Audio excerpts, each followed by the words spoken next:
Namaste. This is Suneetha Alokam. On behalf of Sarv Akal Music Society of Calgary, we would like to invite our guest Sri Adithya PV from Bangalore, who is currently in Calgary for conducting a Bharatanatyam dance workshop and also performing.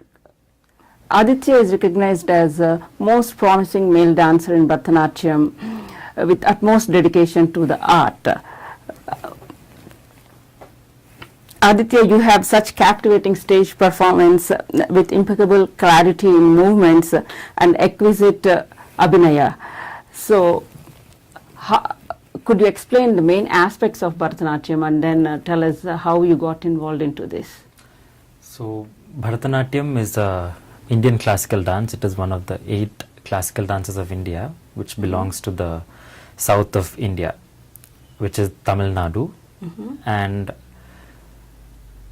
in Tamil Nadu, there are a lot of banis which teach Bharatanatyam, and I learned my initial training was under Srimati Kalamandalam Lata from Kerala, who has finished her graduation from Kalamandalam, and Kalakshetram Vidyalakshmi, who had graduated from Kalakshetra. So I had learned a mixture of styles from both of them. That was my initial training, and I started when I was 7 years old. Oh. So it's a long time ago. And then once I moved to Bangalore for my college, I continued my training under the dancing duos Shri Kiran Subramaniam and Srimati Sandhya Kiran at their academy, Rasika Academy of Fine Arts in Bangalore. And currently I am learning under Srimati Padma Shri Sudharani Raghupati from Chennai. Oh, nice. So it's a continuous learning process. It is a continuous learning process. You keep learning. So when you started that early, did you really enjoy it? Because it's so structured and it's not easy to perfect these adavus at such an early age. Definitely not. So my parents initiated me to learn Bharatanatyam. My parents took me to this institute in Kerala, which was known as Lasya College of Fine Arts. It was very difficult initially. In the beginning, I kind of hated it, and then it's very organized. It is very structured, and you need a lot of discipline to learn it. And at that age, I'm sure it will be difficult for everybody. But then you keep picking up things, and you slowly, once you start learning it, you see the possibilities. You start enjoying the process, and you start enjoying the learning. And then it went on, and I'm still, I took up dancing, and this is what I do full time. That's good. That's nice to know. And do you come from a family with lineage of artists? No, none of my parents, grandparents, or uncles. Nobody is into dancing. Everybody is into academics. They're all teachers and professors and all that. None of them took up art. First generation artist. But my mother was very, keen. She was very much interested. She used to go for dance performances, and my father is very much into theater, and so there is art, but they weren't performing. They weren't performing. Yeah, it was just the appreciation towards it, and they all watched art from a very long time. So at what age did you actually feel that Bharatanatyam is your passion and you wanted to pursue it as a full-time job? I don't quite remember, but probably when I was in 9th grade or something. That early? That early. Everybody knew that I would stick to dance. Even if it's not a full-time profession, I would be, be with dance for sure. But then I'm sure most of them were surprised when I took up dancing after I finished my undergraduation in biotechnology. All of them wanted me to pursue my masters and then go ahead with the profession and keep it as a sideline or part-time. I tried it for a while, and then it didn't work out, because this need your full dedication and commitment and, you know, rigorous practice, and all that is required. So at that time, did you have encouragement or support from your family when you wanted to do it full time, because they weren't expecting that? They were surely not expecting that. I think my mother knew a little bit that I was going towards this, but even she wanted me to do something with my academics, because they were all, you know, they've all done their post-graduation. My mother has like 4 post-graduation degrees, really? and Wow. she has an MPhil, and so it was a little hard on them. You know, now I understand how they would have felt. And So how did they come in terms with that? you know, time changes, and once they, And you also know, they saw your performances. yeah, they and got to how know you're that. reaching. They always knew I wasn't bad. So No, I mean like you are like becoming more popular, and then you're performing so good. Yeah, so so that must have changed. my mother was okay with it in the initial stages itself, but my father was a bit reluctant, but now he's okay with it. Now, That's nice. yeah, he's very supportive, and Good. it's all going good. So along with Bharatanatyam, have you practiced any other arts? Initially, I have learned Kuchipudi, and I have learned Kalaripai too. I have once I moved to Bangalore, I used to do a lot of these contemporary performance. I was associated with this dance company in Bangalore called Nritya. Plus, we had a college dance team. So I had done other forms, but then this Bharatanatyam stuck to heart, I can say. How about singing? I was not trained in singing, but Bharatanatyam has a strong Carnatic music background, that if you are teaching, you should be aware of music, and you should Talam know how and it works. So I'm aware of that, but if you ask me to sing, I wouldn't probably won't be able to. You're also a Natuvangam specialist, so are you trained in it? Especially I wouldn't call myself a Natuvangam specialist. I do Natuvangam for artists. That's pretty much it. But when you but are people appreciate you for that also. when you are learning Bharatanatyam, we have a strong, learning and understanding of talam and rhythm. So it was taught along with the dance. You need to be aware of the talam when you are a dancer.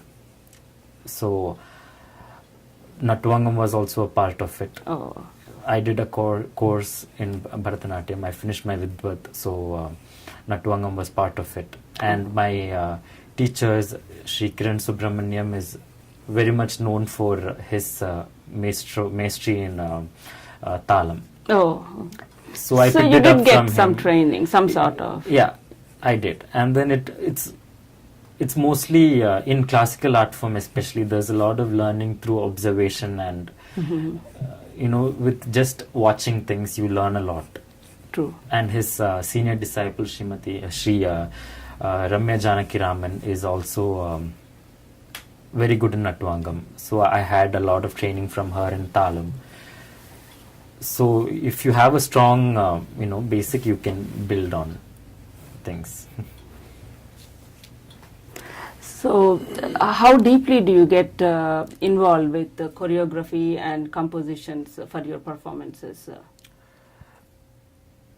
There is no way you can be, understand things in a shallow way and be convincing in your performance. You have to be completely involved. You need to be aware of the composition. You need to be aware of the choreography to convince your audience, and to get that conviction, you need to be clear. So it is very much required. As important as you practice, just as important as the practice. So how do you manage your busy schedule with your teaching, your performing, and also your traveling? I spend most of my time with my students. It's always teaching, because it is a huge commitment. when you are teaching somebody, they look up to you, and then you need to be that person they expect you are, and it's very difficult to be that person throughout, because so if you want to perform and if you want to be in good shape, it is very important that you practice. There is no shortcuts in dancing. You can't, like exams, you can't copy what others are writing, and then because everybody sees what you're doing on stage and people decide.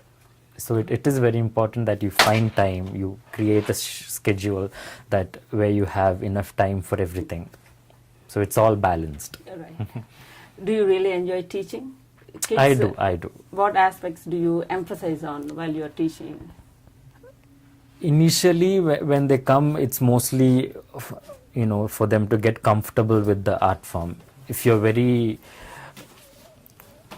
strict and disciplined, they might not like the art form at all. So it's your job for them to make the art form pleasant and for them to take it on and continue the learning. So it is very important for you to do that. And when they get older and when they get to learn a lot more things, you become a little more stricter and you tell this is what it is, and you make them understand how things are. Yeah, we have noticed that in our workshop also. All the students and the parents, even the teachers were quite surprised with the patience you have and you're so composed and calm. Do you think Bharatanatyam has helped you to attain this, or is that just your personality? Bharatanatyam definitely, I think it helps everybody to, calm yourself down and focus your energy to something. But people are different, and it's probably my personality also. It's like a 50-50.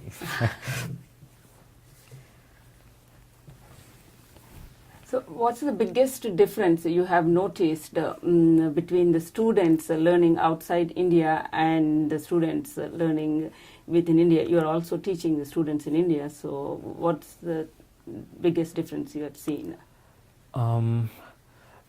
So there are two aspects to Bharatanatyam.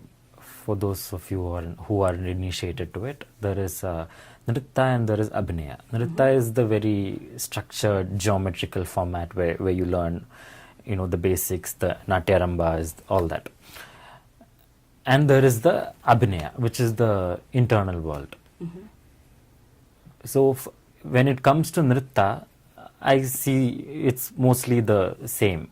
But when it comes to Abhinaya, the way their attitude is there and here, it's very much different. It's mostly, how you react to things and how sensitive you are to a particular situation, which differs from, kids back in India and kids here. How you look up a situation and how you would feel in a certain situation. That is very much different. So there's a whole lot of background that's also playing a role in it. It does.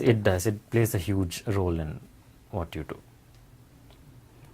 So does it help more if you are aware of the Indian culture and all the mythological stories through which it definitely helps, because I was brought up listening to all these stories, and I had all these Amar Chitra Katha books where I used to read about these mythological stories. I was very much interested in all this. It is important for Bharatanatyam dancers to understand the stories and the myths, because all the compositions in the past have been, on a certain god, and how the devotee is yearning for. So if there is a lyrical meaning, you need to understand what it means, and you need to associate with the stories that you know in the past. So for you to, it's all like a reference. So you need to read a lot to understand. You can relate this to that. All that is and important. then it all comes together. It all comes together. Do you have any helpful tips for our young learners in here? Not just in here, everywhere. I would say just practice. That's the only way. There are no shortcuts. You need to work. If you want to improve, you need to practice. You need to take out this amount of time and then work towards, your goals, and say if you want to improve your Aramandi, you need to work on it. Otherwise, if you just sit at home and think that my Aramandi is bad and how will I improve it? It won't improve unless you get down there in your practice hall, work on it, and give it your 100%. How long do you expect the students to practice? Every day? Or? Every day, at least for an hour. At least an hour. Yeah. That is minimum. Oh, are there any tips how you make them practice? How can you make them practice? They it's like compulsion. Like next day when they come back to the class, you repeat what they have learned with what they have learned earlier, and then you take on to the next new lessons, always, right? Yes. So that emphasis is given that they practice and come, so that they are prepared for the class. Yes. And do you have any set goals in Bharatanatyam that you want to reach? I don't have any set goals. It's just however it goes. You don't have much expectations from it. Just be, I'm happy enjoy what I'm doing, and possibly that's why I took up dancing, because I love what I'm doing, and I would like to do what I'm doing. Continue it. Wow, you showed us through your dance and workshop what hard work and dedication is like. We have seen your performance, and you got standing ovation for that. It was brilliant. Thank you so very much for visiting Calgary and teaching our students in the workshop. We hope to see you more often in Calgary. Definitely. Thank you once again. Thank you. Namaskar.